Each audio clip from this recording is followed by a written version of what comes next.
Hi, Vico, ¿cómo estás? Hola, Ana. Good. How are you?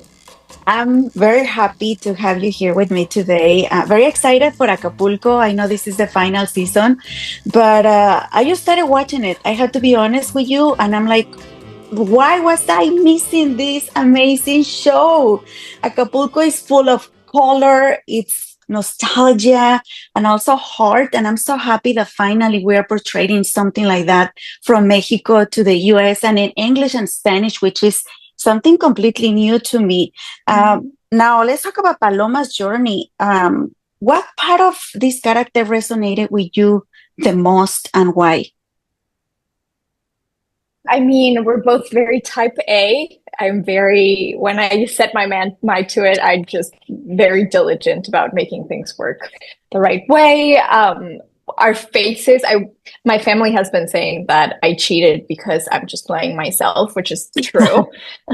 This is the character that's the most similar to me that I've ever played. So yeah, I mean, the dynamic with my dad in the show with Maximo is very similar to my dynamic, not only with my parents, but with my uncles and aunts. And yeah, I think those are the two biggest similarities.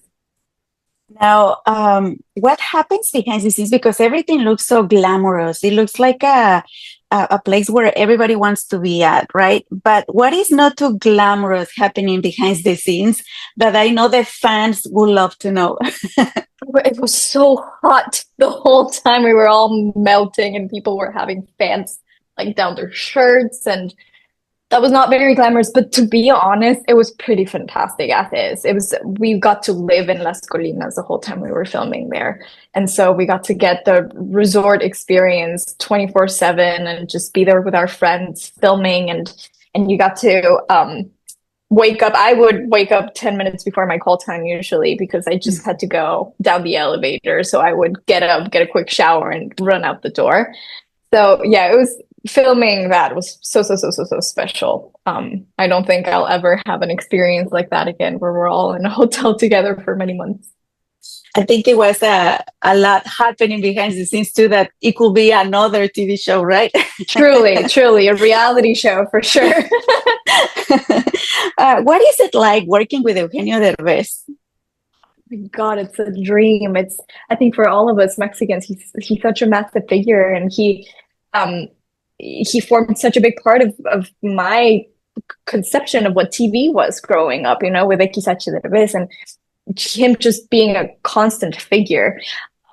Also with his dubbing characters, like in Shrek, and Burro de Shrek, we got to hear him do a little impression of that now in Acapulco. So it was a dream. He was just this like superhuman figure to me, especially before I met him. And once I met him and I realized how kind he is, how modest, how accessible, and how fun it is to work with him.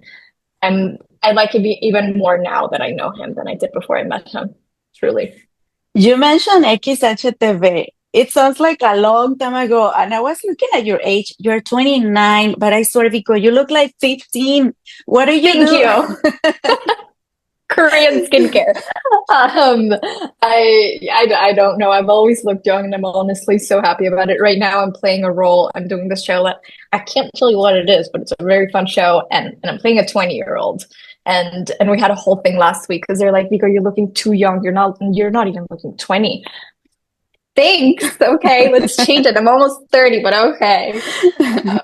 But yeah, I don't know if I have a secret. Just sunscreen and recently I got into Korean skincare, and I'm such a fan.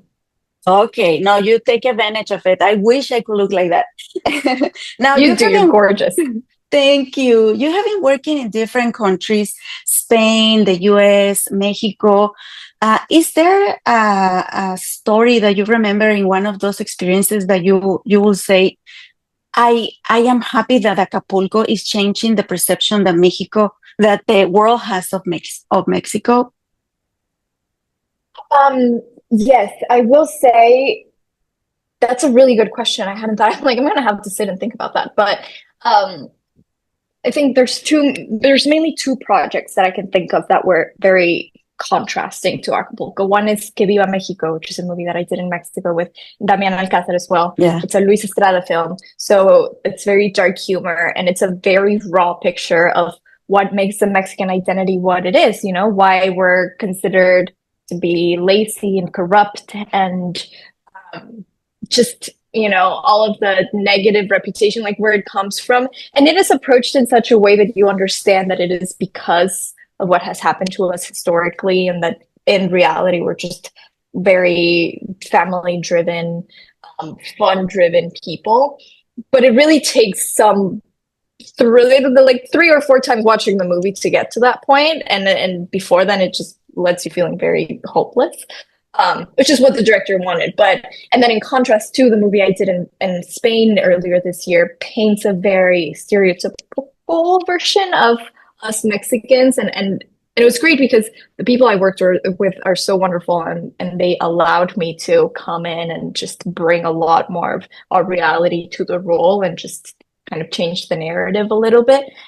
But there was a constant effort to prove them wrong in a way from my perspective and from where I was standing. Whereas in Acapulco, you just jump in and it's fun and it's like, oh, we're great and we love having fun and we love, you know, celebrating in our families and our friends.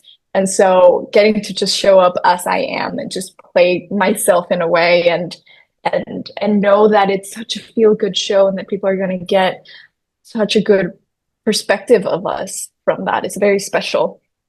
You guys are doing an amazing job, and thank you for being part of this movement, because as Mexican living in the US, that's a fight that we have been fighting for a long time. So thank you for portraying a different type of Mexico with this show.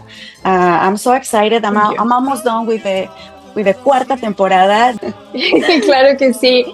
Mis queridas audiencias de Rollos de Mujeres, no se pueden perder Acapulco, de verdad. Si no la han visto, denle la oportunidad, se la van a pasar espectacular. Estamos ya en la cuarta y última temporada y está todo disponible en Apple TV Plus. Awesome. Thank you, Vico. Thank you so much. The old Las Colinas was magical. The perfect place to work, fall in love, and to find lifelong friends. If we return the resort to its former glory, will the magic come rushing back?